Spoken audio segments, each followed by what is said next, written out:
ætla að byrja á því að minna á viðtalið við Timothy Snyder sagnfræðing sem verður hér á eftir. Það er eins og bara í sjónvarpsmegin.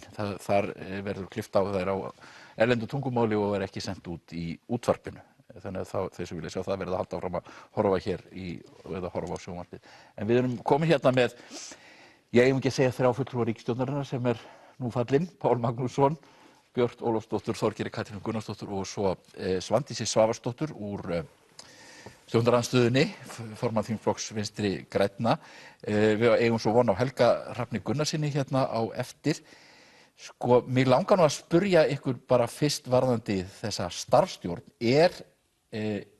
Hvernig verður þessi starfsstjórn samansett? Verður þetta sama ríkisstjórnin áfram í sem sagt fram að kosningum? Þetta er náttúrulega ekki ríkisstjórn, hún er fallin. Já. Það er alveg ljóst, en við í Bjartri framtíð, þegar forsetinn fór þess að leit við okkur, samkvæmt þessari stjórnskipan sem við höfum, að starfa í þessari starfsstjórn sem er í rauninni bara til þess að manna ráðuneyti, til þess að vera einhver haus þar, svo að bara þessi daglegu hlutir í stjórnsýslunni okkar hafi sinn gang, að þá fjallist við á það, enda er það venjan sem hefur verið í gegnum sögun okkar, gegnum lífeyrissöguna og við fjallumst á þá beiðni forsetans. Þorgerður Katrín, þið voru nú með yfirlýsingar að þið vildu ekki verið í stjórn með Sigríði Andersen og Bjarna, en verðið þið í þessari starfsstjórn?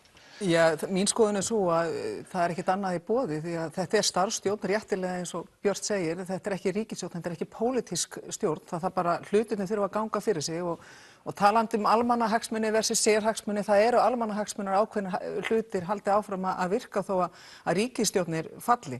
Það er hins vegar alveg rétt að Viðreisn vildi ígrunda málið, vildi aðeins bera upp og tala þetta í baklandinu og það sem að skiptir og ég skynja í okkar baklandi er að fólk vill fá upplýsingar. Fólk vill að málið, meðal annars sem uppreist æru, að það verði að fullu upplýst og ég held að meðal annars það er hluti af því sem við teljum rétt að formenn og forystumenn allra flokka setjast niður og komið sér saman það, Egill, sem skiptir gríðarlega miklu máli, hvaða mál ætlum við að klára fyrir kosningar og eitt af því sem ég tel mjög mikilvægt að sé er einmitt að við helst klárum nýlögum uppreist æru, upplýsum þessi mál, að við setjum ekki á einhverjum upplýsingum eins og stundum hefur gert eins og í skattaskjólsskýrslunni sem kom síðan eftir kosningar, við upplýsum þetta fyrir kosningar og síðan hitt náttúrulega sem er einboðið að við ræðum það hvaða til dæmis ákvæði við viljum breyta í stjórnarskrá. Ég vil fá auðlindaákvæði í stjórnarskrá. En Palli, ég ætla að segja Palli. Hann er þarna sko. Já, einhvern veginn sem ég kallaði mann því að Ari Guðmundi þessu þætti en þetta er verra í mistökun. Þorgeir, en þið eru sem sagt áfram þrátt fyrir þessa stóru yfirlýsingu verðið þið í þessari stjórn fram að kosningum? Já, við hittumst í dag ráðgjafarráðið, það er ljóst að það er skoðun þingflokksins að við eigum að gera þetta en það er eðlilegt að menn setjist aðeins niður einhverja klukkutíma til þess að anda þess, til þess að reyna að fá ákveðnum málum framgengt. Við viljum fá meiri upplýsingar, við viljum að þingið taki þessi mál, föstum tökum Svandís, þú situr nú í stjórnskipunar- og eftirlitsnefnd.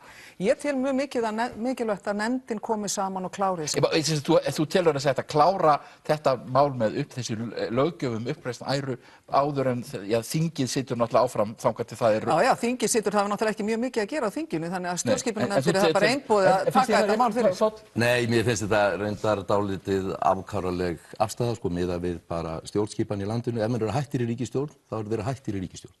Þá er ekki sagt við erum hættir í ríkisstjórn, en við ættum fyrst að klára uppreisn æru, auðlindagjaldið, stjórnarskrána og allt saman. Og að sjálfsögðu stendur bara sjálfstæðisflokkurinn ábyrgur af því, það hefur verið farið þessu leit að starfsstjórnin sitji áfram, það er engar efasemdir það.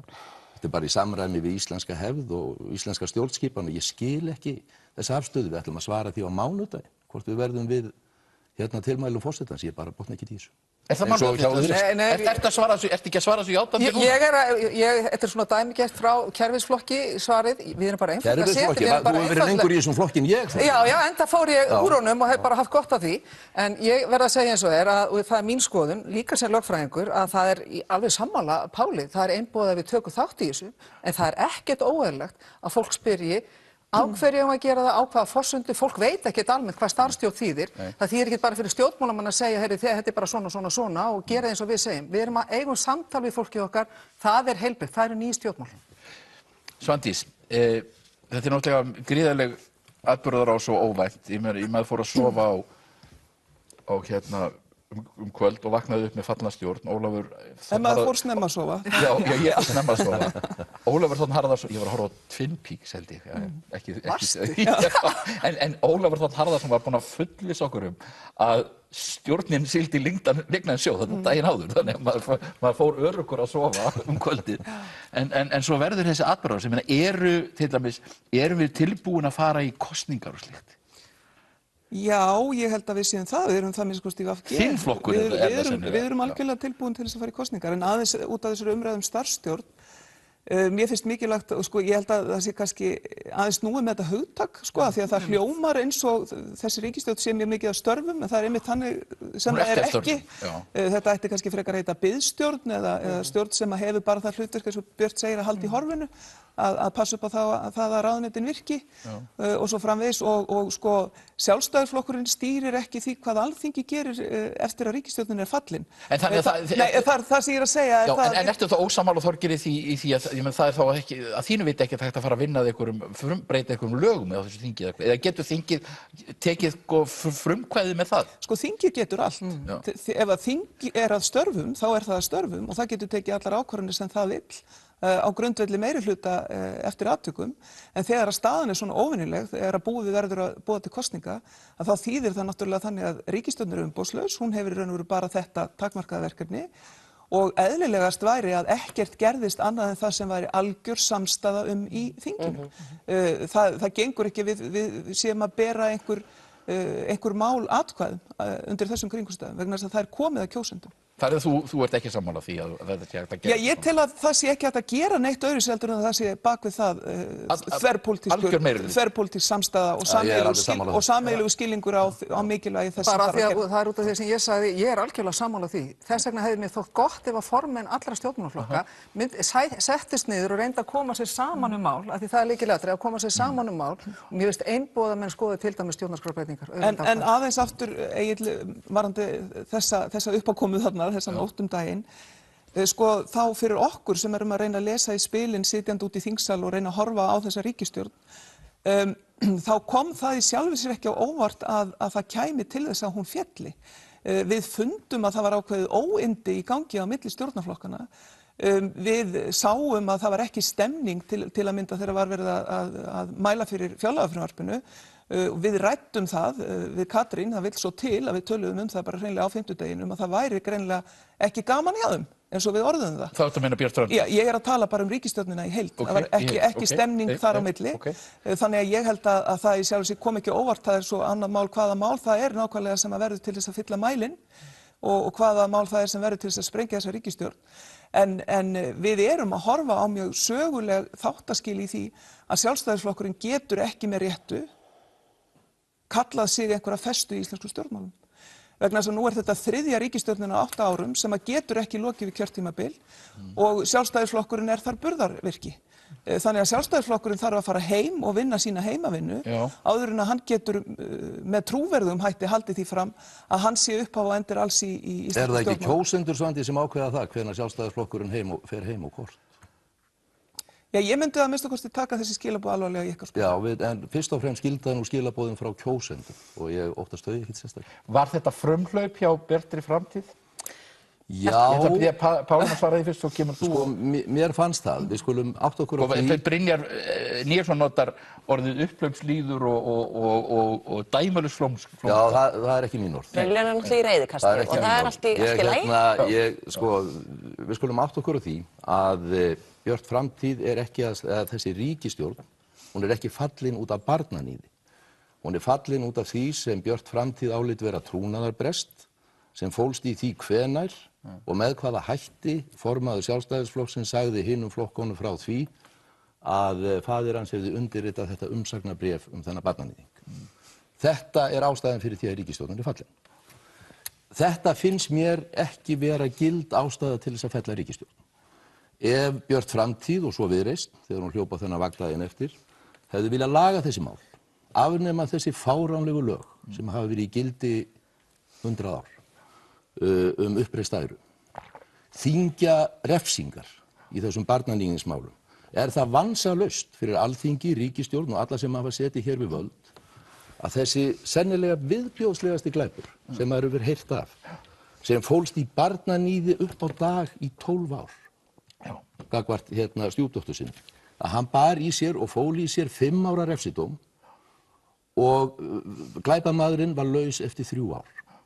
Ég hefði lagt til við Bjarta framtíð og Viðreisn, tökum núna á þessum málum, afnemum þessi fáránlegu lög uppreist æru, þyngjum refsingar, förum yfir þessi barnaníðsmál, hvernig á barnaníðsmál, hvernig á að bregðast við þeim, ekki hlaupa í burtu. Gerum núna það sem Alþingi hefur ekki skammast til að gera í marga áratugi, alveg sama hvaða flokkar í ríkisstjórn. Mér þykir bara mjög áhugavert að heyra alla aðra vera að útskýra það fyrir okkur í Bjartri framtíð af hverju við slitum stjórn. Það liggur alveg ljóst fyrir að þessi ákvörðun okkar ekki menguð út af einhverju öðru sem hefur verið að gerast yfir kjörtímabilið. Þannig að þetta sem Svandís að tala stemningsleysi eða hvað og þau hafa skynjað, ég bara gef ekkert út á það. Það hefur ýmislegt gengið, ég meina við erum í ríkisstjórn, við erum 3 mismunandi flokkar, við tökumst á ýmsa hluti, það mjög eðlilegt, en margt gekk ágætlega, sumt var erfitt, eins og eðlilegt þegar 3 mismunandi flokkar eru ríkisstjórn saman. Ástæða þess að við slitum þessari stjórn það að við urðum uppvís af því að forsætisráðherra og dómsmálaráðherra fóru og voru með hagsmunaárekstra, leyndarhyggju í kringum það, sýndu stórkostlegt dómgreiðarleysi sem leiddi til þessa trúnaðarbrests, sem leiddi til þess að við getum ekki treyst þeim lengur. Það mergur málsins, það kjarninn í þessu. Og þegar samfélagið hefur verið að hrópa, þegar hér fjölskyldur hafa bara tekið og opnað inn í innsta kjarna og opnað allt út og sagt hér eru þessi særindi sem að við viljum fá leiðrétt, af hverju eru þau að reisa upp æru þessa fólks, förum í gegnum þetta mál og þau mæta alltaf, þau klessa vegg alls staðar í stjórnsýslunni. Svo komumst við að því að við erum leynd því við aðrir ráðherrar í ríkisstjórn og bara almenningur, við erum leynd því að þarna eru hagsmunaárekstrar í viðlíka máli hjá forsætisráðherra, hjá hans fjölskyldu. Og þau hafa vitað það í 7 vikur, þessi 2 ráðherrar, dóms- og forsætisráðherra, og okkur ekkert, það ekkert að skipta neinu máli. Og svo núna bara sagt, já en biði, hvað í gangi? Af hverju að slíta stjórn? Hér eru efnahagsmálin í blóma. Bíddu, hvar og þetta speglar munin þá á milli Sjálfstæðisflokksins og Bjartrar framtíðar. Þetta okkar ábyrgð að segja hingað ekki lengra. En var ekki okkar ábyrgð, Björt, að laga þetta? Við vorum, og það var ákall í samfélaginu. Herri, nú þú að ræða eitthvað sem við erum öll sammála og ákall í samfélaginu hefur verið að kalla fram og það var hvorki dómsmálaráðherra eða einhver annar sem hafði frumkvæði að því að breyta þessu. Það var það að fólkið í landinu þrýsti á það að dómsmálaráðuneytið fari að gera eitthvað í þessum málum. Þá var það tekið upp hjá dómsmálaráðuneytið. Gott og vel. En af hverju heldur við því ekki áfram? Og þú ert að tala annað. Við erum að tala það að í þessu ferli það kom upp hagsmunaárekstrar, þar kemur upp þessi leyndarhyggja þegar kemur í ljós að faðir Bjarna Benediktssonar meðmæltur barnaníðingi í viðlíka máli. Hann meðmæltur barnaníðingi, hann kvittar upp á fyrir hann, allt í lagi. Fólk ekki foreldrar sínir, allt í góðu lagi, við erum ekkert að meina neitt með því. En þessu haldið leyndu og þá spurningin, hafði það áhrif sem að við treystum ekki ennþá okkar samstarfsflokki til þess að svara þeirri spurningu út við erum leynd þessu. Hafði svo ákvörðun dómsmálaráðuneytisins og dómsmálaráðherra að upplýsa ekki gögnunum, hafði þetta áhrif á út af því að þessi maður var þarna inn í pakkanum, inn í viðlíka pakka. það stóra spurningin og henni hefur ekki verið svarað og ég verð aðeins að fara að klára með þetta. Þessu hefur verið svarað af Bjarna Benediktssyni og Sjálfstæðisflokknum í lögfræðislangri hérna núna síðustu daga á þá leið að þau hafa einmitt breytt á þann veg sem þau gerðu út af því að þau væru að vernda fórnarlömb þessa barnaníðs. Það er algjört rugl. Í öllum gögnum uppreist æru kemur ekkert fram fórnarlömb þeirra barnaníðinga sem að voru þar, var þar verið þá að mæla með. Það kemur ekkert fram. Uppreist ára nei, það má ekki gera það. Uppreist æra stjórnsýslu ákvörðun. Hitt réttarframkvæmd. Það varðar lögin og allt það. Það er náttúrulega spurning, hefðu dómsmálaráðherra geta gert þetta betur? Já, nú ætla ég að segja það er svolítið gaman að heyra, þú veist. Það er tvennt í þessu sem mér finnst vera athugavert hjá okkur Sjálfstæðismönnum. Í fyrsta lagi sú ásjóna sem birtist mörgum þannig að flokkurinn, að þetta virkaði eins og við værum að svara hér miklum harmi með lagastagli og formreglum að gera hlutina rétt. Það verður að vera lexía fyrir Sjálfstæðisflokkinn hvernig hann nálgast svona mál og þetta segi ég bara í fullri auðmýkt. Þetta við hefðum getað haldið betur á þessu vegna þess að sannarlega það ekki svoleiðis að það sé meiri biðlund, meiri samúð hjá fólki í Sjálfstæðisflokknum með barnaníðingum eða minni samúð með fórnarlömbum þeirra heldur bara hjá öðru almennilegu fólki. En fyrir marga virkaði þetta þannig að við værum að svara þessu með lagastagli. Hitt sem mín skoðun svo að þegar það verður ljóst í júlí að faðir forsætisráðherra og formanns Sjálfstæðisflokksins hafi skrifað undir þetta umsagnarbréf, þá ég þeirrar skoðunar að það hefði átt að segja frá því strax. Og ef menn teldi einhverja lagalega skafanga á því þá átti að reyna að fá Benedikt Sveinsson til þess að gera þetta bara eigin frumkvæði. Og þetta hefði verið betur séð. Bjarni Benediktsson segir þá og það sjónarmið skil ég að hann hafi á þeim tímapunkti ekki viljað meðhöndla það mál með neinum hætti öðruvísi en það mál sem sneri að Róbert Downey sem var þegar komið í ákveðið ferli. Þetta finnst mér vera skiljanlegt sjónarmið og vel hægt að rökstyðja það, ég hins vegar ekki sammála því. Mér finnst að það hefði átt að meðhöndla þetta mál öðruvísi í júlí. En hefur þetta þá ekki veikt Bjarna Benediktsson sem formann Sjálfstæðisflokksins? Það smekksatriði. Þetta óþægilegt mál fyrir hann, en þetta gamla dæmisagan syndir feðranna. Bjarni hefur ekki gert neitt af sér í þessu. Hann hefur lýst því og lýsti því hér á blaðamannafundi hversu vandræðilegt þetta hefði verið og vont fyrir hann, þvert geð. Sjálfur hefði hann aldrei getað gert þetta og hann myndi aldrei geta varið það þessa gjörð föðursins að hafa skrifað undir þetta. En að hvaða leyti, nú erum við að fara í kosningar, að hvaða leyti munu þær snúast uppgjör við þessi mál? Nú erum við að sjá, ég nefndi það nú áðan, að það verður hörmulegt að sjá erlendar fréttir af þessu, sem eru myndir af íslensku stjórnmálamönnum undir Færeyjum, þar stendur Börnilokkar og svo mynd af íslensku stjórnmálamönnum og maður einhvern veginn, nei, þetta ekki, við viljum þetta ekki. Þetta ömurlegt. Ég held að mörgu leyti muni þessar kosningar snúast nákvæmlega þetta, það að segja traust og trúverðuleika. Hérna talar Páll endurskoðunar tón þetta hjá Sjálfstæðisflokknum og ég held að það sé full ástæða til að Sjálfstæðisflokkurinn skoði þetta sem að hefur virkað eins og yfirlæti og hroki frammi fyrir þessum málum. Og ég nefni þá sérstaklega formann stjórnskipunar og eftirlitsnefndar sem hefur talað af léttúð þetta mál og sagt það eru til miklu verri glæpir en þetta. Og það náttúrulega þannig þessi afstaða, lagastagl og útúrsnúningar sem að gera það að verkum að fólk fyllist réttlátri reiði. En ég vil líka segja það að mér virðist sem Bjarni Benediktsson hafi ekki verið starfi sínu vaxinn sem forsætisráðherra. Hann hefur ekki haldið utan þessa ríkisstjórn. Hann hefur ekki verið verkstjóri þessar ríkisstjórnar. Hann hefur ekki talað við fólk og byggt þann grunn sem að traust í raun og veru Það auðvitað óendanlega mikilvægt að vinna heimavinnuna sína. Maður sér þarna ríkisstjórn sem að hittist ekki í 40 daga yfir sumarið. Nú þekkja þær þetta betur Þorgerður og Björn og ég. Það að vera ríkisstjórn, það þýðir stöðuga vinnu, stöðugt samtal og stöðuga yfirvegun alls konar mál. En þetta verður kosið að hluta og það verður líka kosið stöðu barna.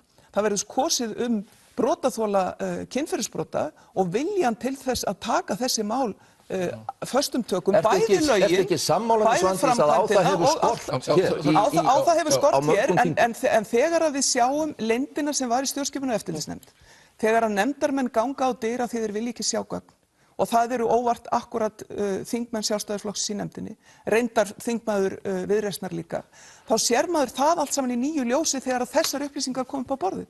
Stóð alltaf til að halda hlífiskildi yfir einhverjum. Þetta þurfum við alltaf að klára. Stjórnskipunar- og eftirlitsnefnd er að störfum, hún er með verkefnið ennþá á borðinu, hún þarf að ljúka því verkefni. Finnst þér að nú formaður nefndarinnar Brynjar Níelsson sem hefur náttúrulega verið, myndur ekki segja að hann þyrfti þá að víkja sem... Ég held að það gefi augalega að hann getur ekki stýrt þeirri vinnu. Er þið sammála því? Já, ég er eiginlega sammála því. Ég er sammála mjög mörgur enda sem að Svandís var að segja og ég vil náttúrulega byrja á því að kannski að hrósa líka blaðamennu. Það er nú alltaf verið að pönkast bæði í RÚV og ákveðnum blöðum en við erum að fá þetta fram meðal annars af því að fjórða valdið er nú þó að standa sig þarna með mikilli prýðu og þrýsta á þessar upplýsingar. Mér finnst áhugaverð þessi nálgun hjá Páli. Þetta er svona aðeins ný nálgun sem að mér finnst virðingaverð, hvernig hann er að horfa á hlutina og hjálpar vonandi. En þetta er líka, það er verið að gagnrýna bjarta framtíð fyrir þessa framkomu að hafa slitið stjórninni út frá tilfinningarökum.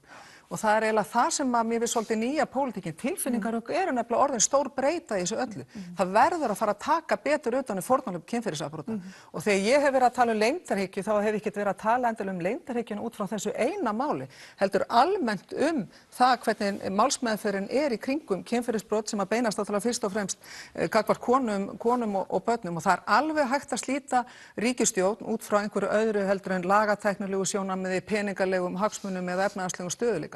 Þetta er orðið stór breyta líka og mun örugglega vera hluti af því sem að við munum ræða í kosningabaráttunni. Þessar upplýsingar þurft að koma fram. Þeir sem að mæla með mönnum að þeir geti fengið uppreistar og eiga geta skamma sig fyrir þetta. Ef þeir trúa því virkilega að þessi menn séu að verða betri, þá eiga þessar bara upplýsingar að liggja fyrir. Þetta er bara einfalt. Allir vera sammála þetta.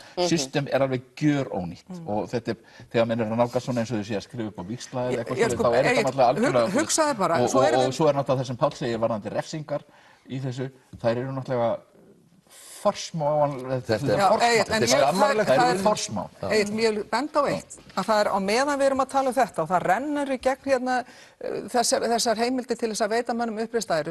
Greinilegt að menn ekki að fara eins og undir yfir umsóknirnar og meðmælendur. Á sama tíma hverjum einasta steini velt í undirstofnunum líka dómsmálaráðuneytisins varðandi útlendinga.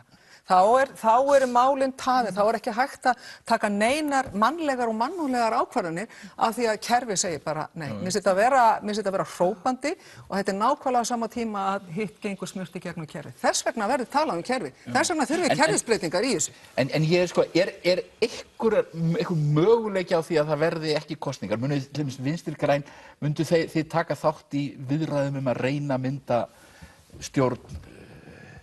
Svanur Kristjánsson var að tala það að hann vildi fá var að hvetja ykkur til að fara að mynda umbótastjórn, það sem hann talar Sko það náttúrulega fóru allir forystumenn flokkana á fund forseta Íslands í gær og það var talað þar tiltekinn kjördag.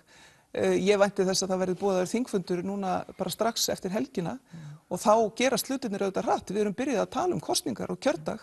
Þannig að önnur samtöl þurfa þá að vera býsna snör í snúningum ef þau eiga sér stað. Ríkisstjórn þarf að styðjast við þingmeirihluta, sama hvort að það er meirihlutastjórn eða minnihlutastjórn. Hún þarf að geta, minnsta kosti, varist vantrausti og lokið við fjárlaga. En það er náttúrulega líka hægt að mynda ríkisstjórn. Það er alveg hægt. Það er hægt að mynda ríkisstjórn meðan þessi starfsstjórn og meðan áður en til kosninga kemur. Og mér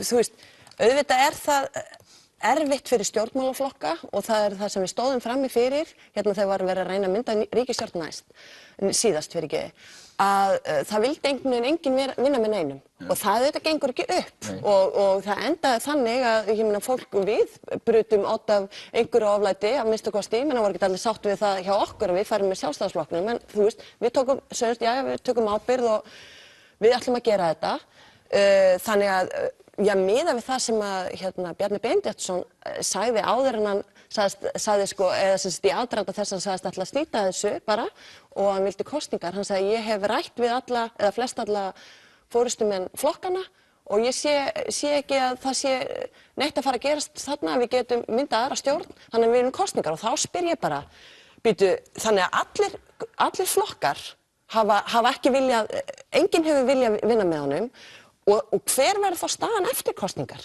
Bíddu, fólk að fara að vinna með honum þá? Þannig ég næ ekki alveg lausninni sem þetta á að færa okkur. Mér þætti væntum að við gætum fundið út úr því áður, sko.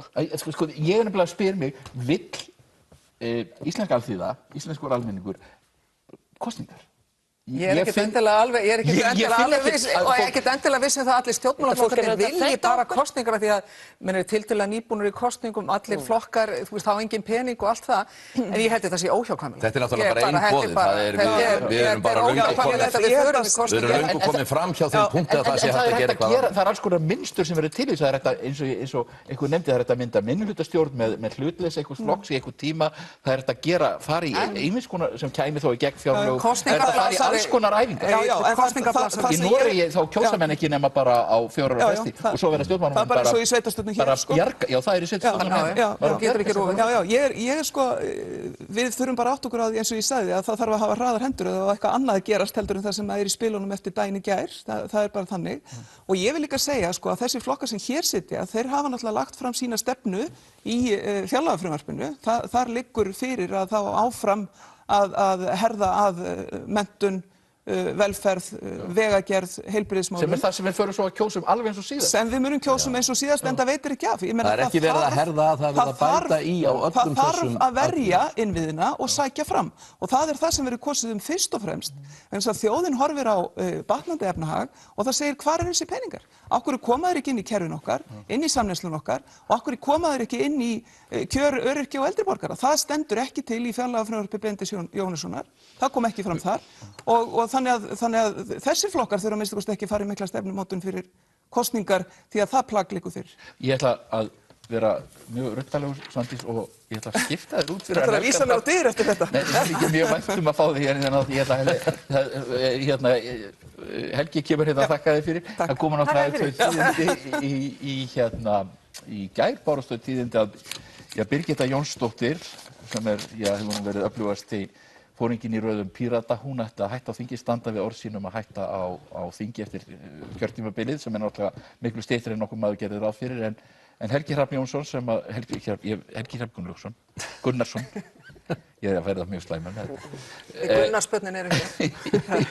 Ég ætla að einfalda þetta fyrir sonur Gunnars Smára sem býr á Siglufirði. Já, hljóðmanns sem var mörgum fjölum. Gunnar Smára Helgason. Hann... Já, þetta vissi ég aftur hann ekki. Mjög merkilegum maður. Þú hefur sem sagt ákveðið að stíga aftur inn í pólitíkin eftir hlé sem var nú kannski styttri en þú ætlaðir að það yrði. Já, ég ákveði að gera það. Hvernig stendur á því? Bara þegar þetta kom upp og það virtist vera ákveðið þegar að fólk ætlaði kosningar þá bara talaði ég við fólk mér náið. Ígrunda þetta vel og þetta var niðurstaðan. Og það er alveg svo seinast að það er ekkert einhver ein ástæða. Maður er að taka ákvörðun sem varðar allt líf manns. Þetta eru rosalega margir þættir sem maður tekur til skoðunar. En ég meina auðvitað þegar allt kemur til alls vegna sem ég held að ég geti stuðlað einhverjum breytingum, hjálpa til við það að stuðla einhverjum breytingum til þess betra. Og það er svona auðvitað markmiðið sko. En þú varst kannski búin að fá nóg síðast og það er ekki nema ár síðan. Ég myndi ekki orða þannig að ég fengi nóg. Nei. En það eru rosalega margir þættir sem ég þyrfti að taka til að útskýra það ákvörðun. En hluti af því er það líka að sko við erum flokkur sem að reynar að einblína rosalega mikið á undirstöðunar. Valdið komið neðan frá og upp. Og það þýðir að við þurfum að valdefla grasrótina. Og mér fannst mikið þegar ég var þingmaður okkur hafa mistekist að mörgu leyti sem að mér langaði til þess að hjálpa til við að laga og langar ennþá til þess að hjálpa til við að laga. Og það var svona hitt sem ég gæti gert að gagni í stjórnmálum sem ég var að hugsa þá sko. Og svo bara gerist þetta og já, hlutir gerast. Ég verð að segja það, ég er mjög glöð og ánægð með ákvörðun Helga Hrafns. Það er mjög gott að vinna með honum sem þingmanni og það er þvert á alla flokka. Hann er hann hlustar, hann er mjög skýr og tekur líka oft erfiðar ákvarðanir. Við tókum baráttu til dæmis betrunarmál fanga og vorum samstiga í því og það er erfið baráttu, það er erfitt að stundum að verja svona hana út á við, en hann er mjög hugrakkur í sinni nálgun og ég held að þetta verði mjög gott fyrir Alþingi. Ég held að þetta sé mjög góð tíðindi. Þurfum að mæra hérna rosalega. En nú skulum við fara að tala um Ég ætla að segja, sko, við tengjum þetta pólitík, því Helgi er frábær og allt það, en það sem að skiptir máli einmitt þessi mennska sem kemur meðal annars með Helga Hrafni, og ég held að það sem að þrátt fyrir þetta, sko, þessa ólgu sem er búin að vera, þá er gott fólk í öllum flokkum, við megum ekki gleyma því, þetta gengur út af það að fólk geti talað saman, komast að skynsamlegri niðurstöðu fyrir einmitt umbjóðendur okkar. Helgi mun gera sitt í því. Hvað, hérna... Eigum við bara að tala um Helga? En sko, hvernig horfa þessi atburðir við þér, þessi síðustu daga? Sko, mér finnst þetta að vera einkenni þess að það er svona kerfislægur mótþrói við það að veita upplýsingar. Blaðamenn kvarta undan þessu, almenningur kvarta undan þessu þegar hann leitar að upplýsingum. Mér finnst þetta að vera svona enn eitt einkenni þess að við þurfum að huga meira að spurningur um það hvernig við ætlum að hafa grunngildin í stjórnsýslunni og grunngildin í pólitíkinni. Og það er til nafn yfir þetta og það er stjórnarskrá. Og það vill svo til að frekar nýlega þá farið í mjög viðamikla vinnu til þess að vinna að nýrri stjórnarskrá sem er umdeilt mál og allt það. Og þar eru mjög góða leiðbeiningar og mjög góð gildi sett fram sem ég held að hefðu hugsanlega fyrirbyggt þetta og vissulega dregið úr líkunum á þessu. Og þá er ég sérstaklega að tala um það að þar er hugsunin svo að stjórnvöld eigi að veita upplýsingar. Ekki svona, ok, ég ætla svona góðfúslega að leyfa þér að hafa þessi gögn, heldur bara það að ríkið á að veita upplýsingar, svo þetta með samkvæmt lögum og með fyrirvörum og svoleiðis. En það er sem sagt hið sjálfgefna ástand.